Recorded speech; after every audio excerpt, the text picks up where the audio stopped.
llamamos es una investigación de campo. Nosotros estamos acostumbrados porque ya ustedes han aprendido, la doctora Mene ya les enseñó las investigaciones propias de en un hábitat de salud, con un contexto específico, ¿no?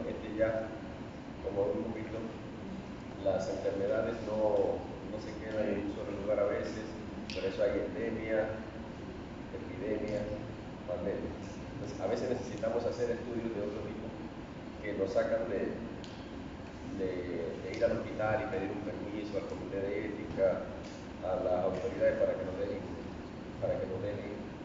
investigar sobre un tema en particular en un lugar específico, o quizás se pueden hacer estudios que sean multicéntricos en diferentes temas.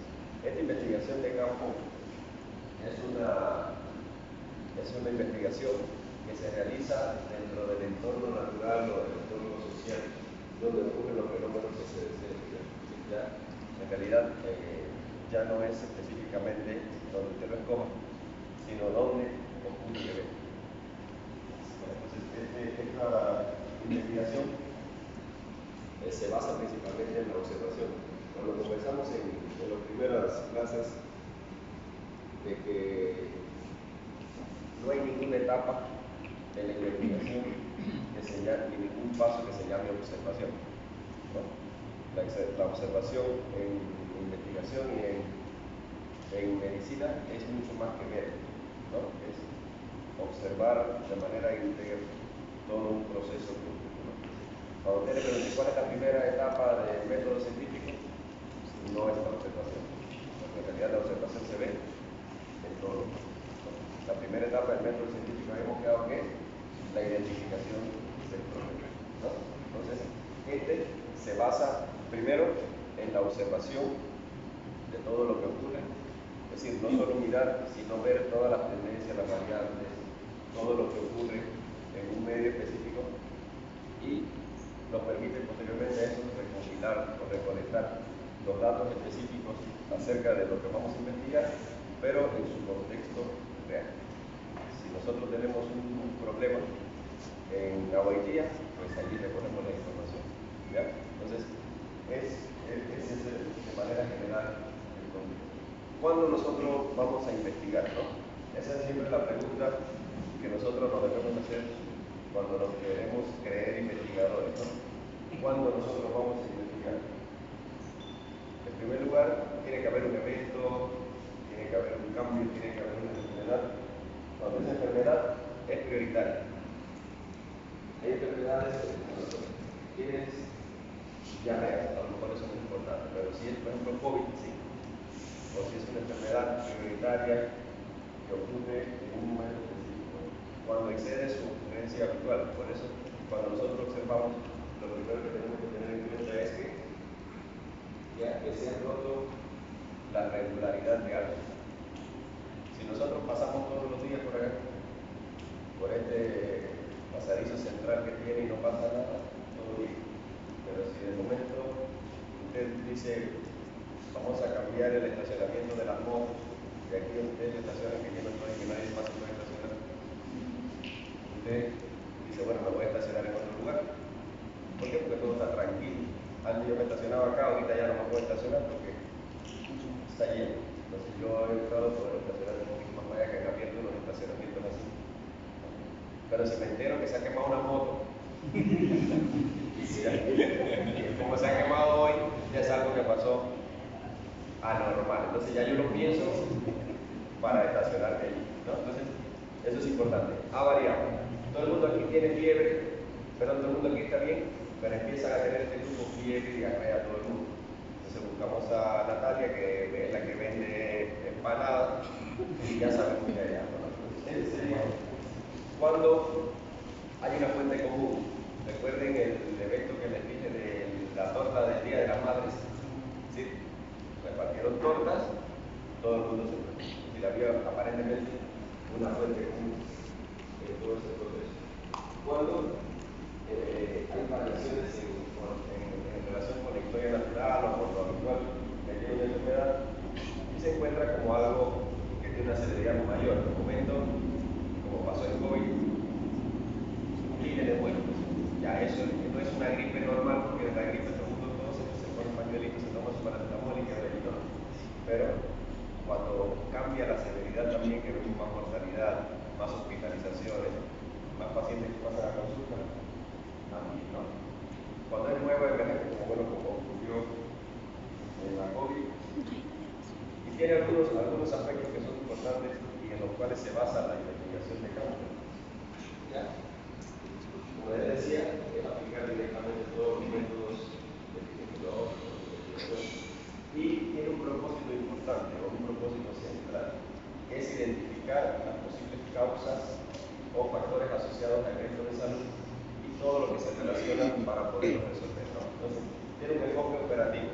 Ya salimos de las aulas, salimos de las universidades y nos vamos a ¿dónde? Al campo. Vamos a investigar características del terreno, contactos directos, contactos indirectos, ya sea extra domiciliario, a nivel laboral, todo eso, para poder recolectar directamente. Ustedes saben que, por ejemplo, cuando ustedes hacen investigaciones, se van al hospital, nos piden que quieran utilizar la historia clínica. ¿Ya? Entonces, ya nosotros no estamos utilizando una fuente directa con el paciente, sino estamos buscando ya un dato que ha sido recogido por otras personas. ¿Cuáles son los eventos investigados? Brotes epidémicos, emergencias sanitarias y exposiciones masivas a algo. Yo recuerdo cuando yo estudiaba en el lugar donde yo estudié, el preuniversitario, que a diferencia de acá es 10º, 11 y 12. Ya, ustedes estudian hasta el 11 nada más. Y recuerden que pierden el año en matemática, español y química. Por eso la gente cuando dice, ¿por qué en 6 años de medicina en vez de siempre ustedes pierden año y medio en matemática, que ya nosotros lo dimos antes? Yo no soy bachiller en medicina, yo soy bachiller en ciencias y letras. ¿Verdad? Porque terminas preuniversitario. Entonces, en ese lugar, por una casualidad de la vida, al costadito estaba la empresa como Baru, así, como Baru, no, como es con Bacus. Entonces nosotros, los que éramos muy buenitos, nos llevaban a trabajar a la fábrica de cerveza. Y ustedes saben lo que pasaba cuando 15, 16 años otra vez ir a trabajar en la fábrica de cerveza. Los condones ahí no servían para planificación familiar, sino para llenarlo de cerveza y llevarlo para el albergue, donde dormíamos todos a tomar. Yo en realidad no tomaba, pero lo hacía la gente. Entonces, todas esas cosas tienen refrigerantes y todos los jueves, o generalmente eran los jueves, hacían un bailable general. Escuela preuniversitaria donde yo estudié tenía casi 4.000 estudiantes. ¿Ya? Y entonces, imagínate, se metía 4.000 estudiantes en un lugar, no tener el día de desconectar, bailable, le decía. De momento, un escape de amonía y una sola salida. La gente perdía los zapatos, se hacía todo. Entonces, esas exposiciones masivas movilizaban a todo el mundo, los bomberos, los no sé qué. Entonces, esa era una exposición diferente que nosotros sabíamos que iba a pasar, porque a cada rato se iba a dar un escape de amonía. Entonces ya empezaba a sonar la sirena y todo el mundo sabía cómo iba a correr, pero en ese momento uno se le olvida por dónde tiene que correr, tiene que esperar, que todo el mundo esté tranquilo, mentira, ya todo el mundo es un tipo el Rey León, que se lleva por delante a quien venga, y entonces aparecía, usábamos unos monogramas, unos distintivos, eso aparecía miles y miles porque había que traerlo obligado a reconocer. Entonces, ese también es un evento que hay que estudiar. ¿Ya? ¿Por qué? Porque si a lo mejor el grande, el que todo el mundo corría, ese se sabía, pero a lo mejor había exposiciones o fugas pequeñas y había quizás alguien que tenía enfermedades respiratorias quizás o del pie relacionadas con eso. Igual pasa, por ejemplo, yo les contaba el otro día que en el hospital hemos visto que hay varios trabajadores del hospital que tienen cáncer. Y nosotros hemos empezado un poco a querer saber qué es lo que estaba pasando, porque quizás nuestro servicio de radiología, vamos a pensar así, o los con lo que se limpian los detergentes y eso con que se limpia quizás tiene ciertas cosas. Entonces, Son investigaciones así que uno pudiera hacer sobre la base de un problema que hemos identificado, pero ya no vas a ir, sino a ir a preguntar hombre a hombre, grupo a grupo de lo que hacemos. ¿No? Estas son principalmente las que son investigadas. Le voy a poner un ejemplo acá, pequeñito. Pensemos que hay un brote de hepatitis A en Tucson. Acá, Tucson, 1200 habitantes, prácticamente no hay agua potable, saneamiento básico, ahí le puse una fecha cualquiera, y se notifica al centro de salud que hay pacientes o personas que tienen ictericia. ¿Qué pasa con ictericia?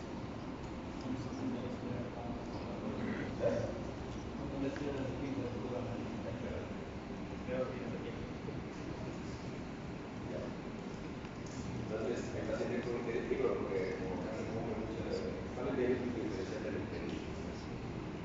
Diagnóstico diferencial de la ictericia. Esa es la primera clase, ¿no? Examen físico de la primera clase, examen físico de la piel. ¿Cuál es el diagnóstico diferencial de la ictericia? ¿Cuál? ¿Cuál?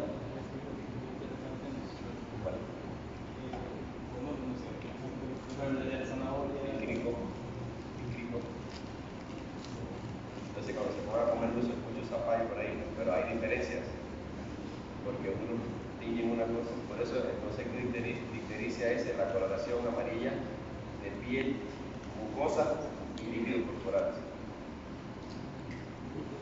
¿Ya? Entonces paciente con ictericia, con fiebre y con malestar general. Ese es el paciente. Ictericia, fiebre, malestar general. Entonces, eso rápido la gente identifica y aquí rápido lo ponemos nosotros. Primero vamos a hacer una primera evaluación. Se identifican 18 casos de hepatitis en los primeros 7 días, cuando normalmente no había prácticamente casos en esa área, y se define porque el paciente tiene ictericia, fiebre, náuseas y antecedentes de consumo de agua no potable o no tratada, y de ahí lo que se hace es buscar. ¿Por qué? Porque la hepatitis A es de transmisión fecal oral. ¿No? Entonces, como el agua está contaminada y todo el que haga diarrea, que no tiene mal saneamiento, todo eso contamina las aguas. ¿Qué características epidemiológicas encontramos? Bueno, buscamos personas, lugar y tiempo, que habíamos dicho que esa es una epidemiología de tipo que descriptiva, ¿no? Vemos que el 85% de los pacientes son menores de 15 años, la mayoría escolares, que se concentran principalmente cerca de un área donde hay agua maltratada, agua contaminada, y todo ocurre entre la curva epidemiológica que hemos visto, que son todo el 12, pero la mayoría ocurre entre el 14 y el 16. ¿Qué nos planteamos? Primero, que hay una contaminación del canal por aguas que han venido de otros lugares. Y hacemos ahí un estudio de corte de lo que empezamos a revisar, y si las personas que viven ahí han estado expuestos al agua, a tomar el agua del canal o no. ¿Ya? Eso es importante. Nosotros queremos siempre tomar agua de esa Siloe y eso, ¿no? Pero los que hemos estado en la guerra, como digo yo, hemos tomado agua también de esos lugares. ¿Tú has tomado alguna vez agua así de un lugar así? ¿No? ¿Y tú? Yo sí he tomado agua de ahí. No siempre ha sido así un tipo importante. Entonces, ¿cuál es el resultado preliminar? Hay un riesgo relativo estimado de 4.2 con un intervalo de confianza, 2.1 y 8.3. Ya ustedes saben leer eso. Creo que hay. Ustedes que han hecho un examen hace unos días sobre este tema, que ya son riesgos relativólogos. Riesgo relativo.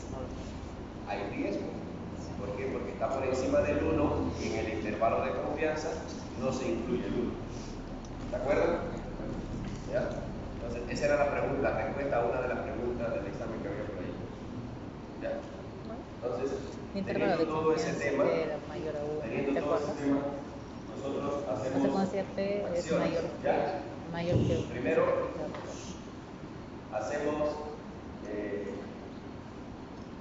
empezamos a tratar un poco el agua. Sí, vale, pues. Hacer todo lo relacionado con eso. Acá es importante siempre la educación sanitaria.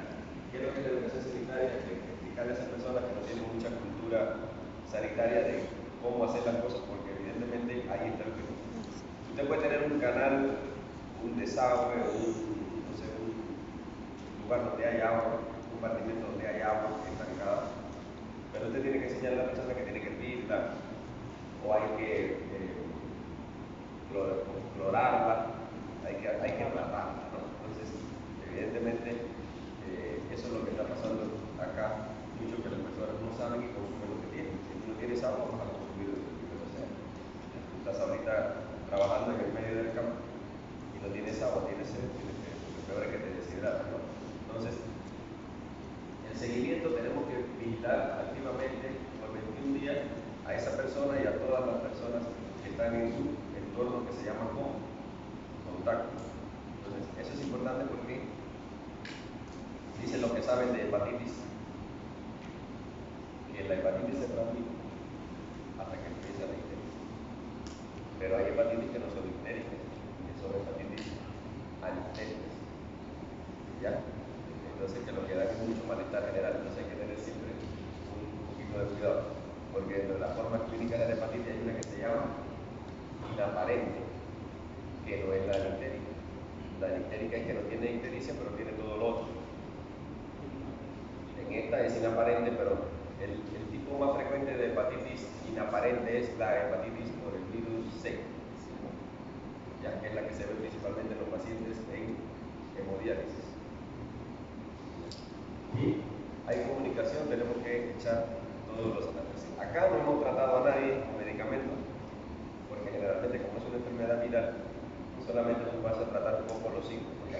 Hay que tener cuidado porque uno de los síntomas más importantes es el malestar general, y además de eso es la fiebre, y nosotros lo que más utilizamos, ¿qué cosa es? El paracetamol. Pero el paracetamol, recordemos que puede ser hepatotóxico, entonces hay que tener cuidado con eso. ¿Cuál es la dosis del paracetamol? La dosis, ¿qué dosis le damos a una persona de paracetamol? Only. 500 miligramos. Bueno, pero a ti te toca como 2 gramos. Porque es por kilo. Entonces, eso es lo primero. Saber, aprendan, yo les hago un consejo de Electrocayal, que aprendan las dosis de los medicamentos, porque no es lo mismo una persona de 100 kilos que una persona de 20 kilos. Entonces, si tú le das a una persona de 20 kilos, por ejemplo, tú vas a casi 100 kilos, si yo te doy 500, estás por debajo, no te va a hacer efecto, no se me pasa la fiebre, claro, no se te va a pasar porque estás con una dosis subóptima o por debajo. Pero sin embargo, tú pesas con 50 gramos. Si yo le doy a ellas 1 gramo, si yo le doy a ella 1 gramo, le estoy dando quizás por encima. ¿Ya? Entonces es importante que ustedes aprendan que la medicina, eso que le enseñan a ustedes mal enseñado por ahí, ¿cómo sería? Pares craneales explorados groseramente, ¿sí? Así les enseñan, ustedes van a ver. Ese es un grosero el que le enseña eso, porque la medicina es muy fina. Entonces la dosis del paracetamol es de 10 y quizás de 15 miligramos por kilo por hora, por dosis. De 10, tomen 10 miligramos por kilo por dosis. Le puede dar cada 4, cada 6, cada 8, cada 12, cada lo que tú quieras, pero esa dosis. Puede llegar hasta 15 en algunos niños, pero normal se utiliza 10 miligramos. Entonces, si usted le está dando menos, si te está dando 500, tú vas a seguir con fiebre, tú vas a seguir con mal. Si te voy a dar que sea una sola vez, dosis óptima, ¿no? ¿Ya? Entonces, ese sería lo primero que hacemos nosotros. Si tú tienes un paciente, voy a hacer algo de medicina que siempre les hago, porque como no tienes medicina ni siempre me la puedo pensar. ¿Cómo diferencias una ictericia de una hepatitis y una ictericia de una anemia hemolítica?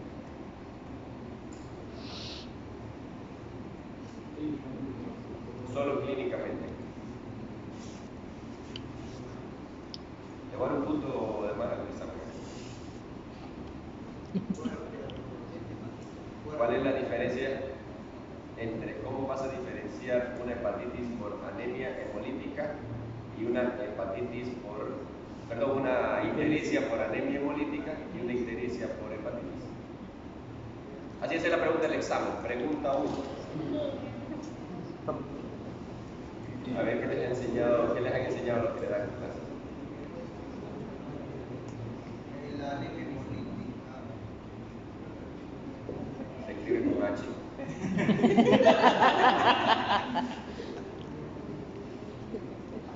Esas son preguntas que yo les hago, que las que le ponen ahí en el examen de... A ver, para oír. No, Clínicamente, ¿no? Yo, el que me conoce, no uso exámenes complementarios. No uso exámenes complementarios. No me gano nada en la clínica porque no envío con los pacientes para que le hagan. Dice, lo voy a desaprobar con una pregunta así tan sencilla, ustedes que son semiólogos. La primero es en el color de la ictericia. ¿Cuáles son los colores de la ictericia? ¿Cómo se llaman los colores de la ictericia? No les voy a preguntar la clasificación porque eso ni ustedes ni lo que les enseño a ustedes se la saben. ¿Ya? Bueno, se la voy a decir, se llama clasificación de Bruch. Acuérdense que yo no menciono la SH como ustedes. No tengo SH en mi español, y ustedes tampoco, pero ustedes la usan. Chapiama, eso, pero eso no es de español. Yo no la uso. Oye, ahora. A mí necesite, ¿cómo dice Shakira? Shakira. Yo aprendí así para que un idiota, pero no lo digo Shakira. Shakira. Se clasifican en flamínico, verdínico, rubínico y melánico. El flamínico es el amarillito limón. ¿Por qué se llama flamínico? Porque es suavecito, así suavecito. Algo que les recuerde flamínico. La flema. La flema,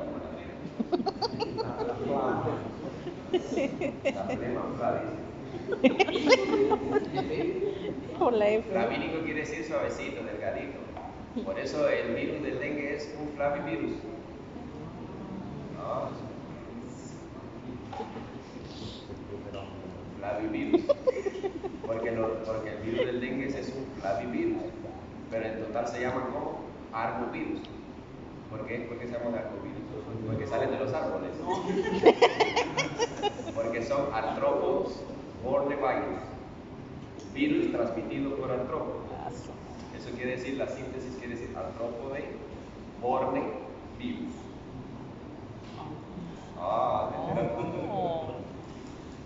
Entonces, ese da una ¿qué cosa? Flamínica, la anemia hemolítica. Y la otra da una ictericia más bien rubínica. Porque la que es verdínica, para que nunca se le olvide que yo soy el primer hombre en su vida, ¿con qué se escribe verdínica? Con V, para que no se le olvide que es de las vías. ¿Ya? Yuter está, o todavía no saben ni dónde está. ¿Ya? Entonces, ese es uno. Otro. ¿De qué color orina el de la anemia hemolítica?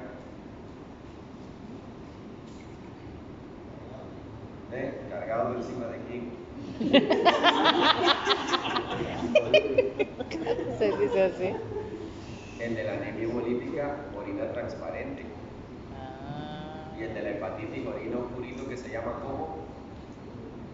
¿cómo se llama? Coluria. ¿Qué quiere decir coluria? Orina oscura. No quiere decir eso. Coluria quiere decir bilis en la orina. No orina oscura, porque la orina negra, la orina verde, la orina azul son orinas oscuras y no es coluria. Coluria porque viene K-H-O-L-E, que quiere decir cole, que quiere decir ¿qué? Bilis. Por eso es colecistitis. Cole, bilis, cis vesícula, itis, inflamación de la vesícula. Si los agarran un curso de semiología, aprenden al menos, ¿no? Entonces, la anemia hemolítica no da coluria y la hepatitis sí. ¿Y por qué no da coluria? Te voy preguntando cuando a ustedes el cerebro se les despierte.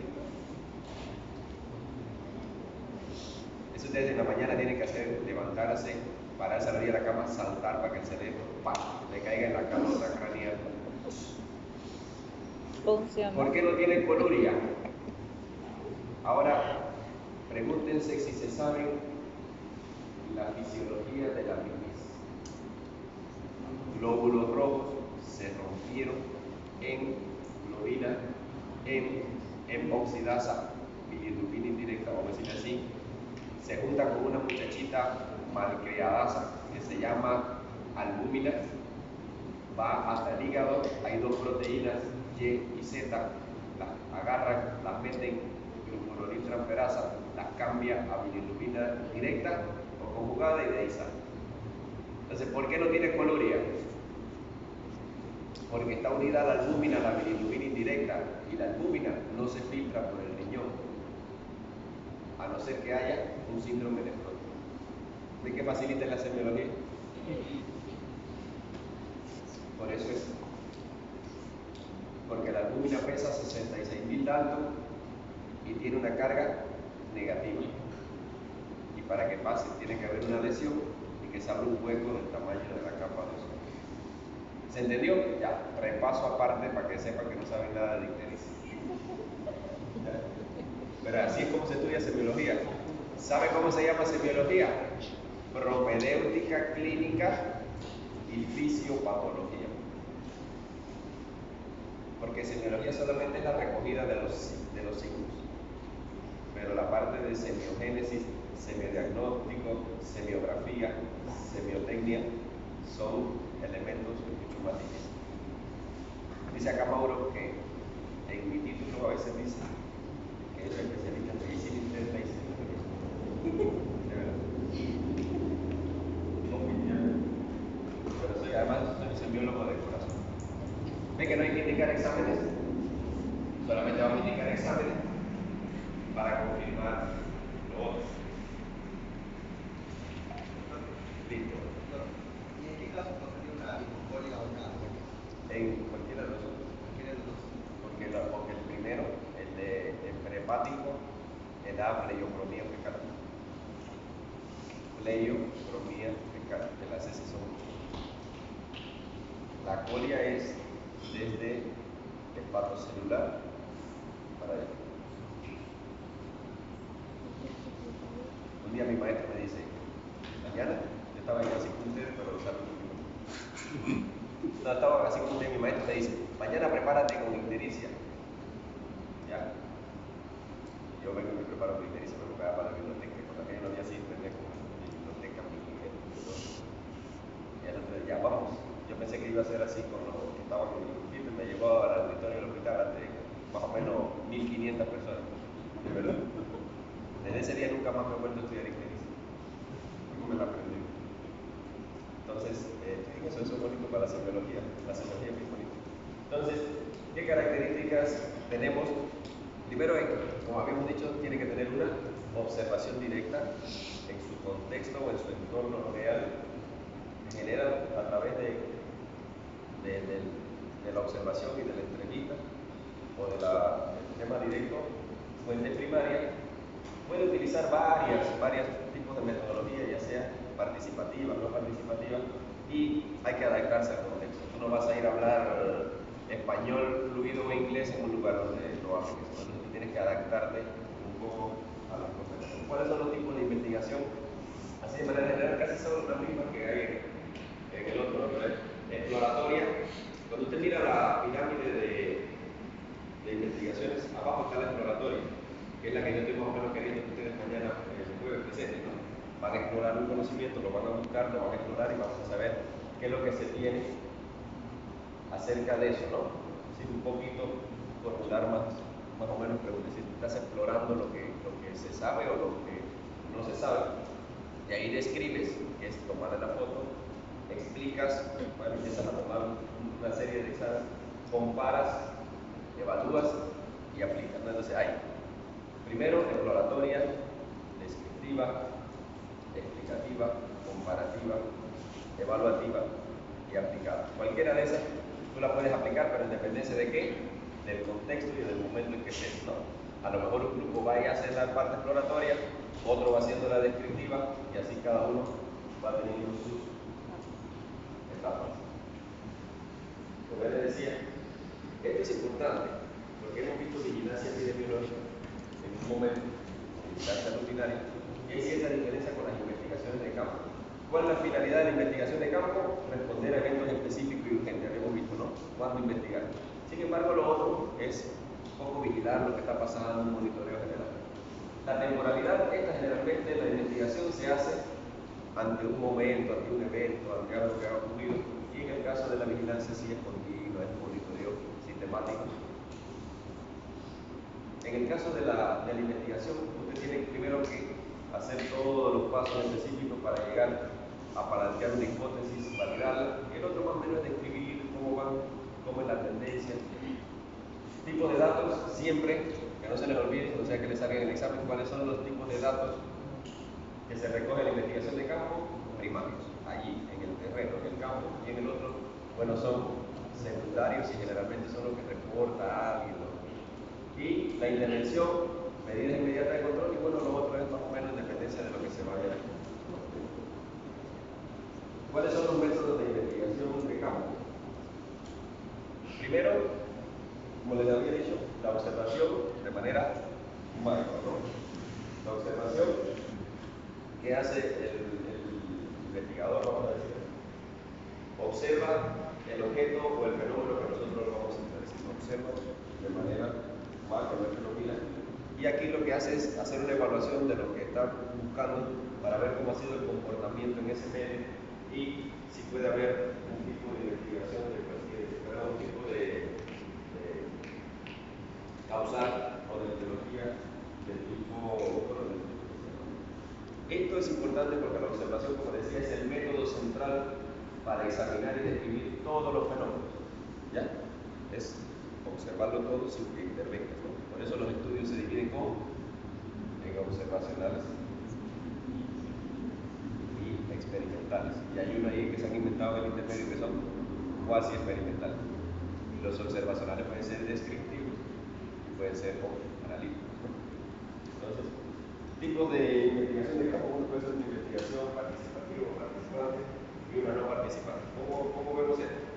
En el caso de la investigación participativa o participante, el investigador se involucra, forma parte de todo el equipo que está allí estudiando el evento, y acá generalmente esto se usa en la sociología, en la antropología, para que se entiendan bien cómo cambia o la dinámica que tiene internamente. Y el no participante, bueno, el otro desde afuera, vamos a decir, lo que hace es un poco evaluar el comportamiento de cómo, ¿no? ¿Qué características tiene o qué elementos son importantes, principios son importantes para una observación? No manipular, es solamente sin intervenir, ¿ya? Se limita a observar, registra, expone, calcula, no sé qué, pero no interviene en nada. Usa diseños que, como decía, pueden ser descriptivos, pueden ser analíticos, que son los dos tipos de diseños observacionales. Tiene un enfoque práctico porque ya va a responder a una primera pregunta o a ese problema que hay, y todo lo relacionado con eso, y al final entonces hace una recopilación de los datos de cómo se ha ido desarrollando la investigación, ¿no? Un casito práctico: aumento súbito de casos de diarrea aguda en una comunidad de 800 habitantes, hacemos un estudio observacional descriptivo, se registran casos sin intervenir en la exposición, si solamente vemos las variables que ustedes quieran ver, persona, lugar, hacemos encuestas casa por casa, revisamos registros de centros de salud, observamos. ¿Qué hallazgos? Encontramos 65 casos en 3 días de diarreas agudas, concentradas, como decía, en un lugar donde hay agua no tratada, y la hipótesis inicial es contaminación por agua de lluvia reciente, y las acciones inmediatas, medir el agua, educación sanitaria, todo lo demás, y de allí seguir a los pacientes para ir viendo los nuevos que aparecen. Ese más o menos es un tema relacionado con la observación. ¿Qué importancia tiene ¿Qué importancia tiene la observación? Detección temprana. Es decir, cuando usted es muy curioso, más o menos va a tener la idea y va a identificar problemas de salud pública de manera temprana, identifica riesgos que se pueden tener y le permite, como les decía, hacer eso ya les dije en un cuadrito anterior, una guía para la intervención, y eso le da elementos a los gestores de salud para que hagan un tipo de gestión en relación con el ya. Entonces eso es importante, ese tema en relación con la observación. Otro método de investigar es la entrevista, y todo el mundo sabemos lo que es la entrevista, no voy a entrar mucho en entrevistas, ustedes que son entrevistores. No, claro, eso es lo que hacen todos los días ya en el hospital, o cuando van, ¿no? En realidad lo que lo veo leyendo, no entrevistando a nadie. Entrevistar es un arte en el que uno tiene que aprender a hacer, ¿no? La entrevista es ese conecto entre una o dos personas, perdón, entre dos o más personas, y realmente hay uno que entrevista y uno o más que responde. ¿Ya? En la entrevista hay que tener que hay entrevistas que pueden ser abiertas. Oye, cuéntame cómo es tu vida.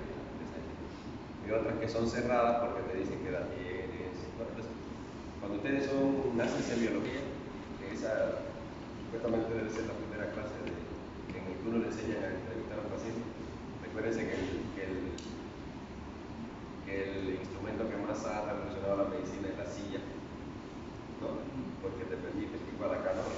Nosotros vamos a entrevistar y hay diferentes tipos de entrevistas, como decía, estructuradas, semiestructuradas, estructuradas, grupal.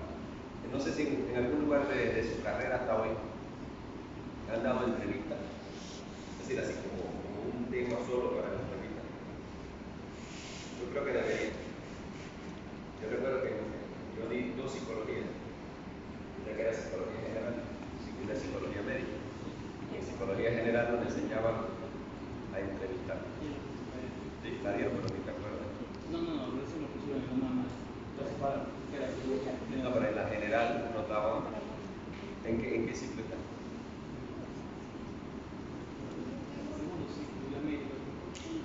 No, porque por ejemplo, eso, en la mía, junto con semiología, empezaba psicología. Psicología general. No, mentira, en el ciclo antes de semiología, uno estudiaba psicología médica, perdón, psicología general, y en la otra. Psicología médica con psicología. Yo me acuerdo que mi profesora Rita Nora me preguntó, ¿qué cosa es estrés? Y todo el mundo le dijo, es un nivel tensional mantenido, ¿sí? ¿No? De tensión mantenida. No, hasta hoy, 30 años después, no sé qué es lo que le tenía que responder.